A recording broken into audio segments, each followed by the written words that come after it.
दलहनी फसलों के स्थान पर सोयाबीन के क्षेत्रफल में वृद्धि होने से दलहनी फसलों का रकबा घट रहा है। साथ साथ अरहर फसल का क्षेत्र उपजाऊ समतल जमीन से हल्की ढालू कम उपजाऊ जमीन पर स्थानांतरित हो रहा है, जिससे उत्पादन में भारी कमी हो रही है।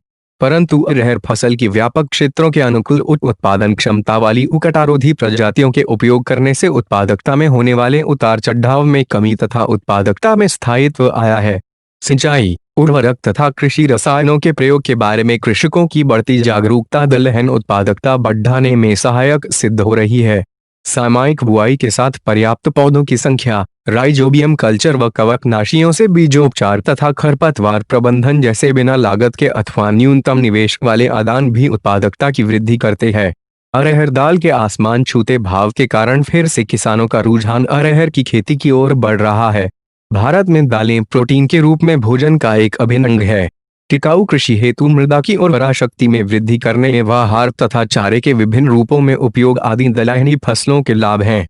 अग्रिम पंक्ति प्रदर्शनों द्वारा यह स्पष्ट दर्शाया जा चुका है कि उन्नतशील उत्पादन प्रौद्योगिकी अपनाकर अरहर की वर्तमान उत्पादकता को दुगना तक किया जा सकता है।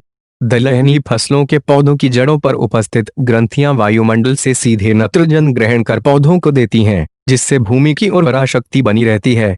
दलहनी फसलें खाद्यान्न फसलों की अपेक्षा अधिक सूखारोधी होती है। खरीफ की दलहनी फसलों में तुअर प्रमुख है। अरहर को लगभग 5.3 लाख हेक्टेयर भूमि में लिया जाता है, जिससे औसतन 700 किलो प्रति हेक्टेयर उत्पादन होता है। नई प्रजातियां JKM-7, JKM-189 व ट्राम्बे जवाहर तुअर 501, विजया ICPH-2671, संकर दलहन विकास परियोजना द्वारा विकसित की गई है। अरहर को सोयाबीन के साथ अंतर्वर्तीय फसल के रूप में लगाने की अनुशंसा कर करीब 1 से 2 लाख हेक्टेयर क्षेत्र का रकबा बढ़ाया जा सकता है। अरहर फसल के बाद में रबी फसल भी समय पर ली जा सकती है, अतः ये जातियां द्विफसली प्रणाली में उपयुक्त है। हल्की दोमट अथवा मध्यम भारी प्रचुर स्फुर वाली भूमि जिसमें समुचित पानी निकासी हो अरहर बोने के लिए उपयुक्त है। खेत को 2 या 3 बार हल या बखर चलाकर तैयार करना चाहिए। खेत खरपतवार से मुक्त हो तथा उसमें जल निकासी की उचित व्यवस्था की जावे। अरहर की फसल के लिए समुचित जल निकासी वाली मध्य से भारी काली भूमि जिसका pH मान 7.0-8.5 का हो उत्तम है। देशी हल या ट्रैक्टर से 2-3 बार खेत की गहरी जुताई कर व पाटा चलाकर खेत को समतल करें। जल निकासी की समुचित व्यवस्था करें। बहुफसलीय उत्पादन पद्धति में या हल की ढलान वाली असिंचित भूमि हो तो जल्दी पकने वाली जातियां बोनी चाहिए। निम्न तालिका में उपयुक्त जातियों का विवरण दिया गया है। मध्यम गहरी भूमि में जहां पर्याप्त वर्षा होती हो और सिंचित एवं असिंचित स्थिति में मध्यम अवधि की जातियां बोनी चाहिए। निम्न तालिका में उपयुक्त जातियों का विवरण दिया गया है। JKM-7 असिंचित में 20 से 22 क्विंटल पर हेक्टेयर 170 से 190 असीमित वृद्धि वाली भूरा लाल दाना मध्यम आकार का होता है। यह उकटारोधक जाति है। JKM-189 असिंचित में 20 से 22, अर्ध सिंचित में 30 से 32 क्विंटल पर हेक्टेयर 160 से 170 असीमित वृद्धि वाली हरी फली काली धारियों के साथ लाल भूरा बड़ा दाना। 100 दानों का वजन 10.1 ग्राम व उकटा बांझपन व झुलसा रोगरोधी एवं सूत्रकृमि रोधी एवं फली छेदक हेतु सहनशील। देर से बोनी में भी उपयुक्त ICP-8863 20 से 22 क्विंटल पर हेक्टेयर 150 से 160 असीमित वृद्धि वाली मध्यम आकार का भूरा लाल दाना होता है। यह उकटारोधक जाति है। इस जाति में बांझपन रोग का प्रभाव ज्यादा होता है।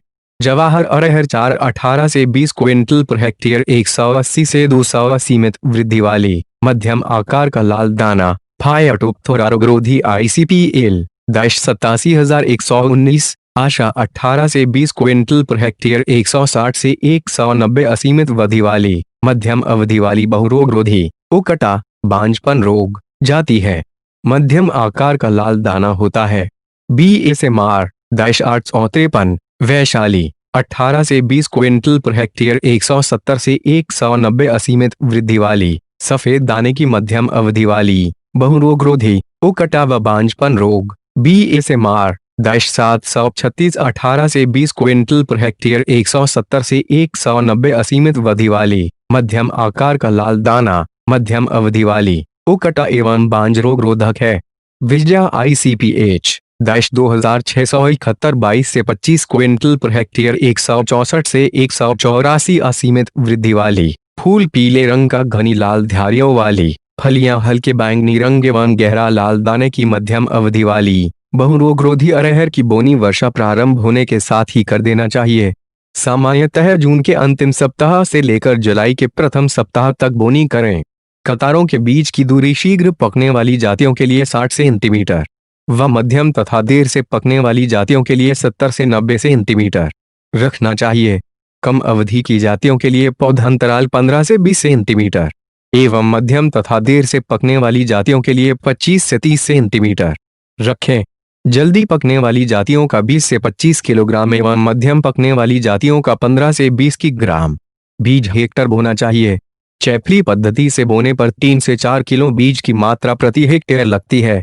बोनी के पूर्व फफूंदनाशक दवा 2 ग्राम थायरम 1 ग्राम कार्बेंडेजिम या वीटावेक्स 2 ग्राम 5 ग्राम ट्राइकोडर्मा प्रति किलो बीज के हिसाब से उपचारित करें। उपचारित बीज को राइजोबियम कल्चर 10 ग्राम प्रति किलोग्राम बीज के हिसाब से उपचारित कर लगावें।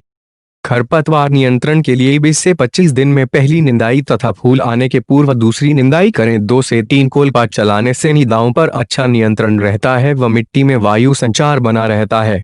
नींदानाशक पेंडी में एथिलीन 1.25 किलोग्राम सक्रिय तत्व हेक्टर बोनी के बाद प्रयोग करने से नींदा नियंत्रण होता है।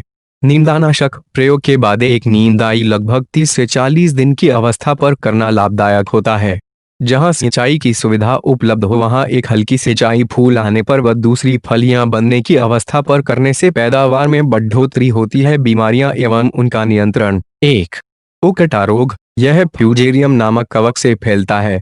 रोग के लक्षण साधारणतः फसल में फूल लगने की अवस्था पर दिखाई पड़ते हैं। सितंबर से जनवरी महीनों के बीच में यह रोग देखा जा सकता है। पौधा पीला होकर सूख जाता है। इसमें जड़ें सड़कर गहरे रंग की हो जाती है तथा छाल हटाने पर जड़ से लेकर तने की ऊंचाई तक काले रंग की धारियां पाई जाती है। इस बीमारी से बचने के लिए रे आग्रोधी जातियां जैसे JKM 189, C-11, JKM 7, BSMR -853, 736 आशा आदि बोएं। उन्नत जातियों को बीजोपचार करके ही बोएं। गर्मी में गहरी जुताई व अरहर के साथ ज्वार की अंतर्वर्तीय फसल लेने से इस रोग का संक्रमण कम रहता है। 2. बांझपन विषाणु रोग। यह रोग विषाणु वायरस से होता है। इसके लक्षण ग्रसित पौधों के ऊपरी शाखाओं में पत्तियां छोटी, हल्के रंग की तथा अधिक लगती है और फूल फली नहीं लगती है। यह रोग माइट मकड़ी के द्वारा फैलता है। इसकी रोकथाम हेतु रोगरोधी किस्मों को लगाना चाहिए।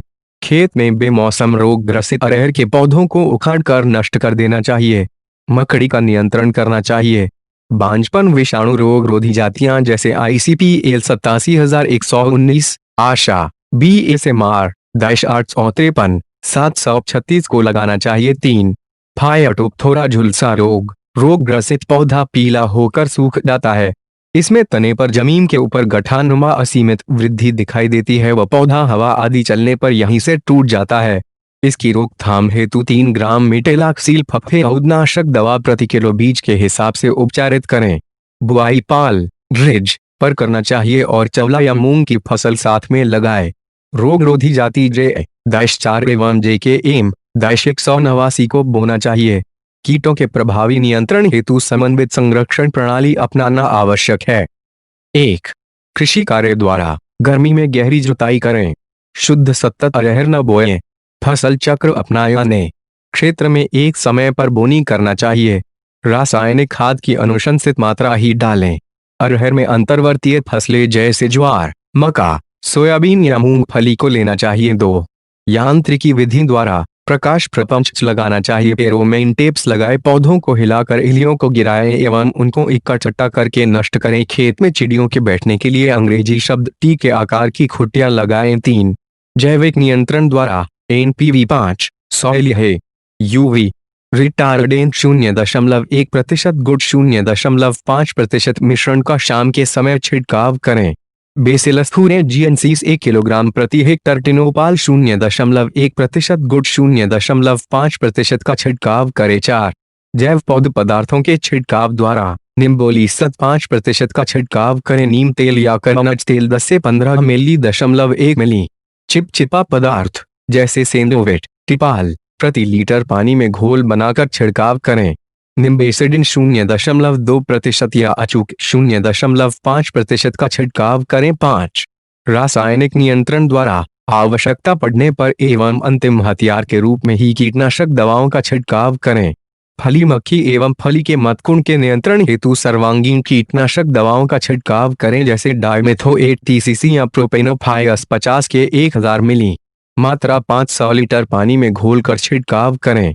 फली छेदक इल्लियों के नियंत्रण हेतु इंडोक्सीकार्ब 14.5 EC 500 ml या क्विनाल्फास 25 EC 1000 ml या एसीफेट 75 WP 500 ग्राम को 500 लीटर पानी में घोलकर प्रति हेक्टेयर छिड़काव करें।